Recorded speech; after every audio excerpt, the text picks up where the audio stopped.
Bonjour à tous. Tout d'abord, je voulais remercier les organisateurs de cette journée de me permettre de venir un peu discuter de ce qu'on fait avec Alexandre Brun. Nous sommes tous les deux chercheurs au sein du laboratoire interdisciplinaire du doctorat, qui est accueilli par l'entreprise Adoc Talent Management. Ce que je vais vous présenter aujourd'hui, finalement, ça fait bien suite à cette première communication. Malheureusement, je vais pas pouvoir vous présenter des résultats, mais plus des pistes de réflexion qu'on a eues pour notamment réfléchir à comment, finalement, l'impact de ce référentiel dans le secteur privé. Et comment finalement les chercheurs sont perçus dans le secteur privé. Alors, donc, comme je le disais, Alexandre et moi, nous travaillons au sein d'Adoc Talent Management, qui est initialement une entreprise de conseil qui a été montée en 2008 dans le but de faire le lien entre le secteur privé et le secteur académique. Nos deux CEO se sont rendus compte que, en fait, aussi bien les chercheurs en fin de doctorat que les entreprises n'avaient pas conscience du potentiel que chacun pouvait s'apporter. Et donc l'idée, en fait, c'était de monter une entreprise qui permettrait, en fait, de favoriser les liens entre les chercheurs et les besoins du secteur privé. Ensuite, il y a deux autres pôles qui ont été développés. Un pôle de formation, donc on intervient dans les universités, donc pour tout ce qui est formation sur les carrières, majoritairement sur les carrières de chercheurs, de les ouvrir à d'autres possibilités que le secteur académique, mais aussi bien, on discute aussi des possibilités de carrière dans le secteur académique. Et on a un laboratoire de recherche qui a été officiellement monté en 2021. On travaille sur comme objet le doctorat. Et donc, on a trois thématiques de recherche: la carrière des chercheurs, les politiques publiques autour du doctorat et la santé des chercheurs en général. Voilà, donc c'était une brève introduction. Donc par rapport à ce référentiel de compétences Research Comp, nous, dans l'usage qu'on avait perçu au sein par rapport aux commanditaires et à la Commission européenne, l'idée, je pense, derrière ce référentiel de compétences, c'est finalement de favoriser les transitions intersectorielles, donc de favoriser le transfert des chercheurs qui ont une formation académique vers le secteur privé via cet outil qui a été développé. Évidemment, aujourd'hui, on sait bien que la majorité des chercheurs formés, des docteurs, n'auront pas de poste académique. Du coup, l'idée, c'est aussi de comprendre vers quoi ils vont, comment ils y vont et comment ils sont perçus par le secteur privé. Et donc, en fait, finalement, ces jeunes chercheurs qui sont communément appelés les Early Career Researchers sont des acteurs clés, en fait, qui permettent cette synergie entre les différents secteurs. Malheureusement, il y a un paradoxe derrière ça.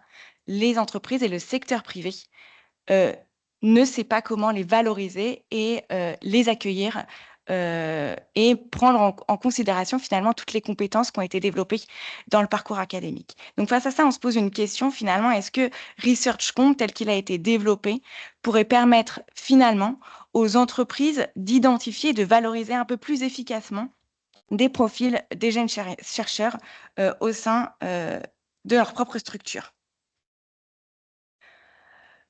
Par rapport à ce qui a été discuté précédemment et la remarque qui a été faite sur la perception des compétences des chercheurs au cours de leur parcours académique, c'est une question sur laquelle on travaille beaucoup au laboratoire avec Alexandre, notamment, qui a un énorme projet de recherche qui consiste à évaluer comment la perception des compétences va avoir un impact finalement sur la trajectoire professionnelle des chercheurs.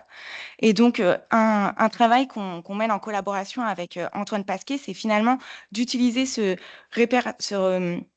référentiel de compétences Research Comp et pour permettre finalement de faire prendre conscience aux jeunes chercheurs de leurs compétences qui ont été développées dans leur parcours académique. Donc, comment on fait ça? On commence tout juste, hein, donc on a décidé de prendre une méthodologie qui est plutôt interventionnelle, dans le sens où ce qu'on fait faire, c'est qu'on fait passer un questionnaire aux jeunes chercheurs en début de session d'un workshop, où on les fait s'évaluer sur l'ensemble des compétences de ResearchComp, de 1 à 5, de la façon dont ils perçoivent leurs compétences. Ensuite, on leur fait faire un workshop dans lequel on leur présente les compétences et on leur demande d'associer à ces compétences des activités du quotidien qu'ils ont dans leur laboratoire.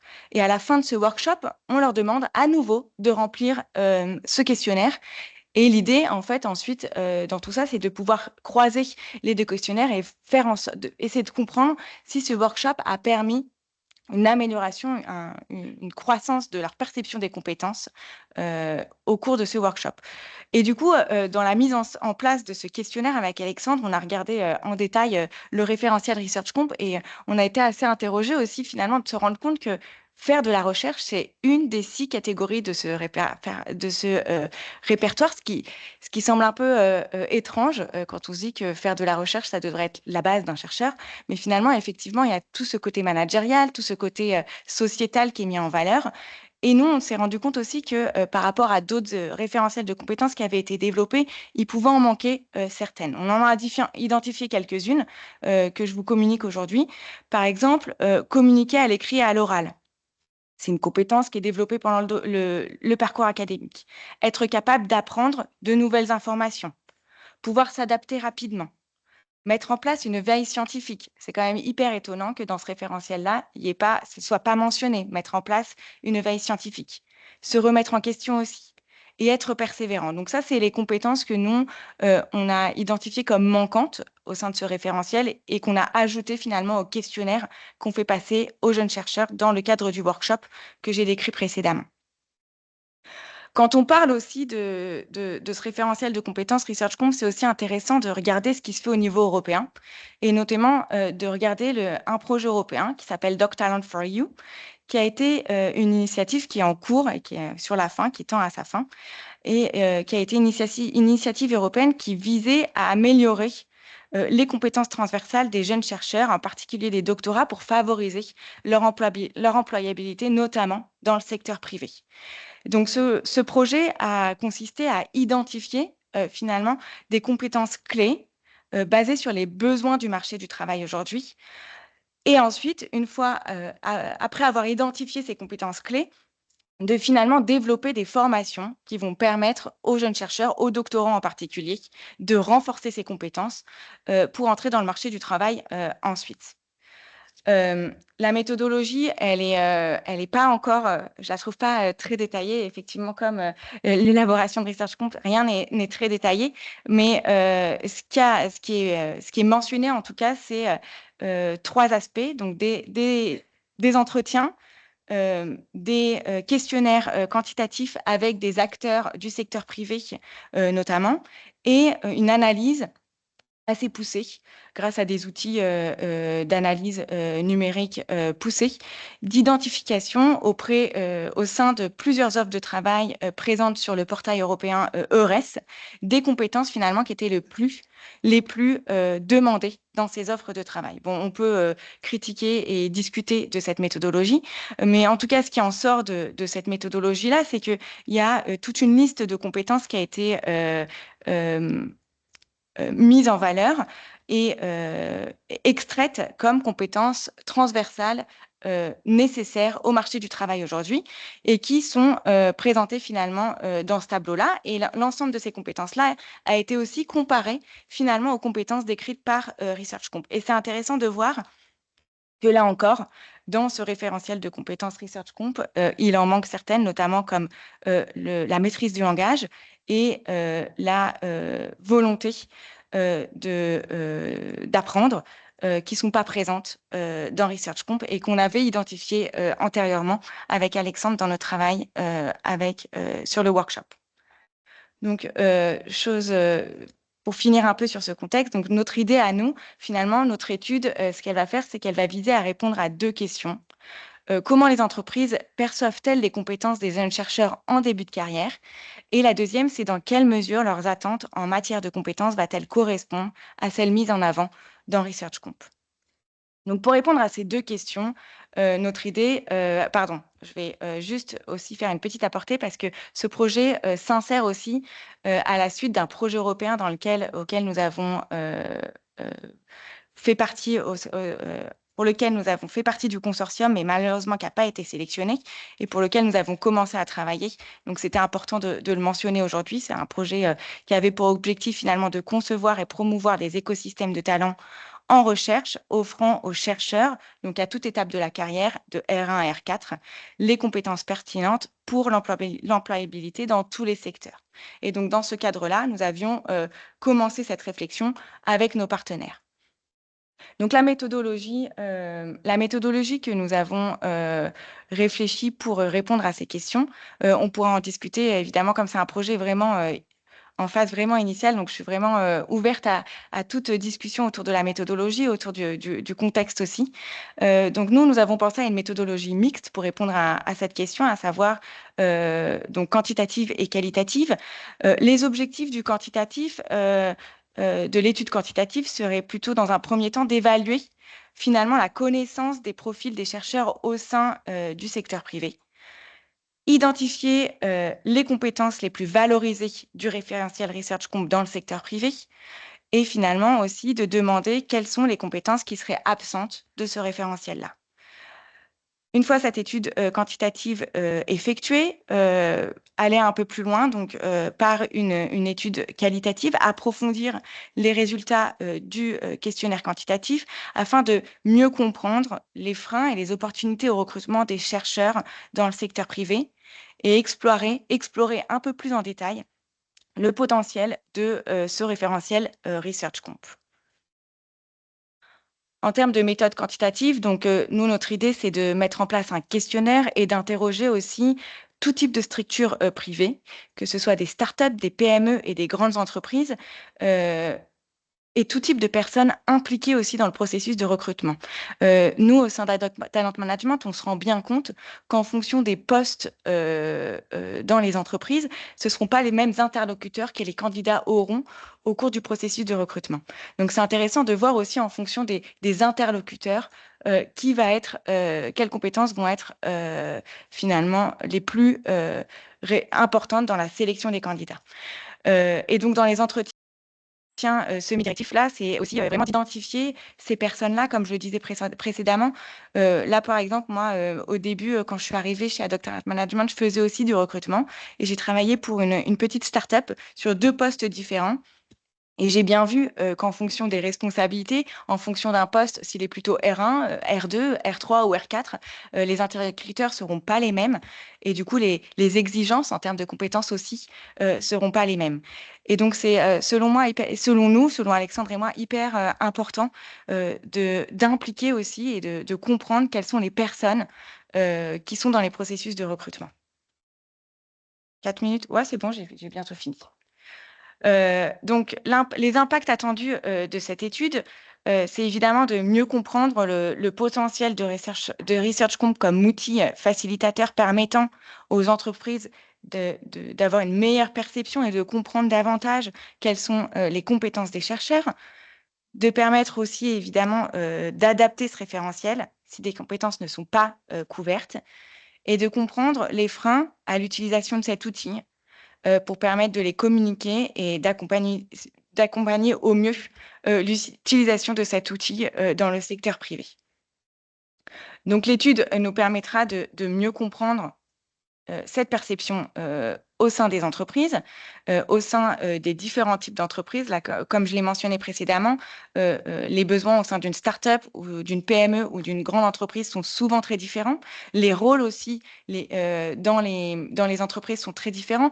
On peut avoir un même intitulé de poste, mais en fonction de la structure, les missions seront complètement différentes. Donc, c'est intéressant aussi de prendre en considération cette dimension-là. Qui permettrait éventuellement aussi d'améliorer la diffusion de Research Comp auprès des recruteurs. On sait bien aussi que dans le secteur privé, la majorité des recruteurs n'ont aucune connaissance sur le doctorat, sur la recherche en général. Donc peut-être que ça pourrait leur permettre d'être un outil aussi pour avoir une meilleure idée de ce qui se passe. On peut discuter aussi sur la validité de cet outil. Est-ce que c'est le meilleur outil à promouvoir dans le secteur privé? Adapter certains contenus de ce référentiel-là aux besoins du secteur privé et aussi utiliser cet outil pour mieux sensibiliser les chercheurs à valoriser leurs compétences en dehors du monde académique. Voilà, je vous remercie de votre attention et ce serait hyper intéressant d'avoir votre retour sur ce qu'on propose de faire pour cette étude. Voilà. Merci. Au revoir.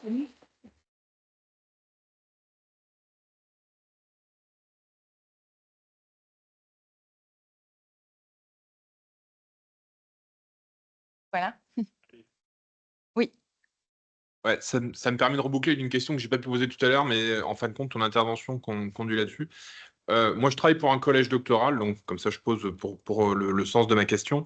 Nous, ces référentiels Research Comp, ils sont utiles pour nous dans la formation des doctorants, notamment parce qu'on se dit que ça va aider à bien préparer la future génération des enseignants-chercheurs, à bien distinguer certaines missions au cours de leur carrière. Historiquement, il y a le métier de chercheur et tout est englobé dedans. Et il y a quelques années, on a réussi à faire sortir la mission d'enseignement en mettant bien en avant le fait que c'est des compétences différentes. Moi, l'interprétation que j'en fais, c'est notamment parce que à un moment, tous ces doctorants qui sont passés par le CIES ou d'autres cycles de formation à la pédagogie, ils sont devenus maîtres de conf et bah, statistiquement, c'est devenu normal et majoritaire que c'est un métier différent, on a des formations spécialisées et du coup, on voit ça à part et c'est très bien. L'encadrement, ça va être la même chose. Pour l'instant, on considère qu'un bon chercheur, c'est un bon encadrant. Moi, en tant que responsable de collège doctoral, je peux vous assurer que ce n'est pas vrai. On le voit tous les jours, malheureusement. Et pour pouvoir asseoir une conversation sérieuse autour de il faut que vous vous formiez au métier d'encadrant, il faut qu'on arrive à avoir des éléments de langage partagés sur encadrer, c'est un métier qui fait partie de l'écosystème d'être un chercheur. Et le fait d'avoir des référentiels comme Research Comp et aussi un public qui est préparé à voir ces missions-là comme étant différentes, ils sont nécessaires pour qu'on ait cette discussion-là. Mm. Voilà. Donc nous, on est toujours très contents de voir un petit peu ces avancées qui se font dans les collèges doctoraux. Merci. Et puis moi, je poserais aussi une question par rapport à ce que vous dites, cette transition finalement entre chercheurs, postdoctorants et chercheurs confirmés et en titre. Finalement, c'est pas du tout les mêmes missions qui sont associées à ces postes-là, dont le management, dont l'écriture de projet, dont les demandes de financement aussi aujourd'hui qui sont très présentes dans le métier de chercheur. Et est-ce qu'on ne devrait pas aussi se poser la question de comment on prépare cette transition-là, qui est très peu préparée? Et oui. Alors, je suis content parce que je peux aussi répondre là-dessus, puisque mon collège est dans la direction de la recherche. Et effectivement, on a parfois l'occasion de rencontrer des jeunes chercheurs, par exemple des maîtres de conférences nouvellement recrutés. Là, je vois une distinction entre les sciences dures et les sciences humaines. En sciences dures, il y a plus cette notion d'équipe où, quand le jeune maître de conf il arrive, il est généralement avec un prof qui va un petit peu le guider au départ. Par contre, et c'est pas une critique envers les sciences humaines que j'aime beaucoup par ailleurs, le jeune MCF, par exemple en sciences de l'éducation, pour l'exemple le plus récent que j'ai en tête, il arrive et OK, il faut que tu cherches des financements, d'accord, mais en fait, ça veut dire quoi? Mm. Et des fois, ils ont des questions un peu bêtes comme ça. Enfin, bête, c'est pas un jugement envers eux, mais il n'y a personne en fait vers qui naturellement se tourner. Alors, nous, quand on les trouve un peu, des fois par accident, on leur dit mais attendez, venez nous voir, vous allez rencontrer le collège, vous allez rencontrer le service HDR, vous allez rencontrer le service d'accompagnement à la recherche. Il y a 50 personnes c'est leur métier de vous accompagner en fait. Mm. Mais bah, personne ne leur a dit. Et effectivement, on manque encore un petit peu de cette capacité à accompagner ces jeunes chercheurs. Et pour reboucler quelque chose qu'on a dit tout à l'heure sur la professionnalisation, euh, mon impression personnelle, c'est qu'on se comporte encore comme si les enseignants-chercheurs n'étaient pas des professionnels, mais plutôt des artistes. J'aime bien dire artistes parce que ça reste des gens extrêmement compétents et qualifiés, mais comme ils ne voient pas leur activité comme étant un métier, il y a tout un pan d'éléments de langage en fait qui ne fonctionnent pas sur tu as des responsabilités, donc tu vas être formé à ça. Et c'est là qu'on voit qu'il y a quand même une distinction entre les anciennes générations de chercheurs et les nouveaux. Les nouveaux sont beaucoup plus sensibles à cette notion de vous allez me faire ça. Est-ce que vous pourriez juste prendre 2 minutes pour m'expliquer de quoi il s'agit? Alors qu'il y en a d'autres qui vont ok, il faut que je rédige un truc, bon j'ai bien trouvé. Non. Donc voilà. Et on manque encore de cette pratique de voilà, vous arrivez en tant qu'enseignant-chercheur, qui sont vos personnes ressources? Mhm. Non, oui, je trouve ça pertinent comme remarque, effectivement. Est-ce qu'il y a d'autres questions? Une petite remarque, en sciences de l'éducation, la moyenne d'âge des gens qui deviennent enseignants-chercheurs, c'est pas loin de 40 ans. Donc les jeunes chercheurs, vous voyez, c'est quand même des gens qui ont des carrières avant. Et donc je pense que les questions se posent un peu différemment. Voilà. Et donc, par exemple, cette catégorie R1, R2, R2, D2, etc., ça fonctionne assez moyennement dans certaines disciplines, sans doute dans la plupart, parce qu'il y a de moins en moins de postes, ce qui n'empêche pas l'intérêt du projet, d'essayer de penser effectivement l'insertion des doctorants, enfin des docteurs qui ne sont pas, qui n'ont pas la joie ou pas le choix, ou qui ne veulent pas devenir enseignant-chercheur. Parce qu'il y a aussi des docteurs qui ne veulent pas devenir enseignant-chercheur. Mais voilà. Moi, j'avais une petite remarque, puisque j'ai la parole, que je me suis prise d'ailleurs. Je suis assez intéressé pour savoir qu'est-ce que c'est pour toi, j'en suis toi, pour toi, une compétence, quoi. Parce que la compétence, elle est centrale, hein. Je pense qu'on n'a pas tout à fait la même conception de ce que c'est qu'une compétence. Et je pense que comme c'est on va dire le grain initial de toute la construction, si on est d'accord là-dessus, on va avancer plus facilement. Voilà. Alors pour moi, une compétence, c'est un ensemble de savoir-faire, savoir-être et connaissances.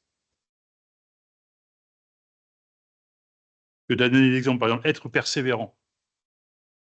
Enfin, Alors moi, je vais te donner un exemple. Moi, je suis très, très persévérant pour finir mon casse-croûte. Par contre, pour remplir ma feuille d'impôt, je suis pas très persévérant, quoi. Voilà. Donc, il me semble que c'est assez éloigné de la question des compétences, quoi. Par contre, mobiliser une forme de persévérance pour nanana, ça, éventuellement, ça peut être intéressant, quoi. oui, Et donc, le fait de oui. décontextualiser trop, de désituer l'action, parce que c'est bien une action qu'il y a derrière, alors ça pose un problème, quoi. Voilà, de mon point de vue, hein. Oui, c'est vrai que donc là, j'ai donné la réponse très rapide, effectivement, mais ça doit être une compétence, elle doit être mesurable dans un contexte donné. Donc effectivement, on peut être, comme tu le mentionnais, persévérant, c'est pareil, hein, moi aussi, je suis pas très persévérante pour tout ce qui est bureaucratie, c'est pas mon fort. Par contre, pour ce qui est d'autres missions auxquelles je tiens, et en fait, il y a aussi une question étroitement liée à la motivation, hein, la persévérance peut être liée à la motivation. C'est vrai qu'il faut replacer dans le contexte, et c'est vrai que c'est une critique qu'on peut faire de ces référentiels-là qui ne replacent pas forcément dans le contexte, effectivement. Je me permets une toute petite remarque parce que ça Ouais. rejoint également, donc, hein, il y a toute une effervescence autour des compétences transversales qui seraient des valises de compétences, une valise pleine d'outils qui nous permettraient de voyager d'un contexte à l'autre, donc, hein, sans aucun problème. Et là aussi, ça pose vraiment de nombreuses questions. Est-ce qu'on est un bon manager dans telle situation et dès lors qu'on change de situation, sera-t-on toujours le même? Évidemment, non. D'accord. Donc là aussi, il y a une illusion qui est très problématique. Par rapport au management aussi, on peut être un bon... Enfin, le management, c'est un duo, en fait. Ça ne dépend pas que d'une personne. Je pense que d'être un bon management, un bon manager, c'est quelqu'un qui sait s'adapter au profil qu'il a en face. Et ça, c'est Tout à pas fait. du tout... Et donc, on en revient finalement à ces listes de compétences qui sont absolument pas situées, donc, hein, et qui ne veulent pas dire grand-chose. mais qui sont... Et justement, donc, hein, je pense que tout le travail pédagogique à faire avec les référentiels, c'est d'incarner dans des situations ces compétences. Autrement, ça n'a aucune valeur. Et là, je pense que ça fait une très bonne transition avec Paul. Et on te remercie beaucoup, Sophie.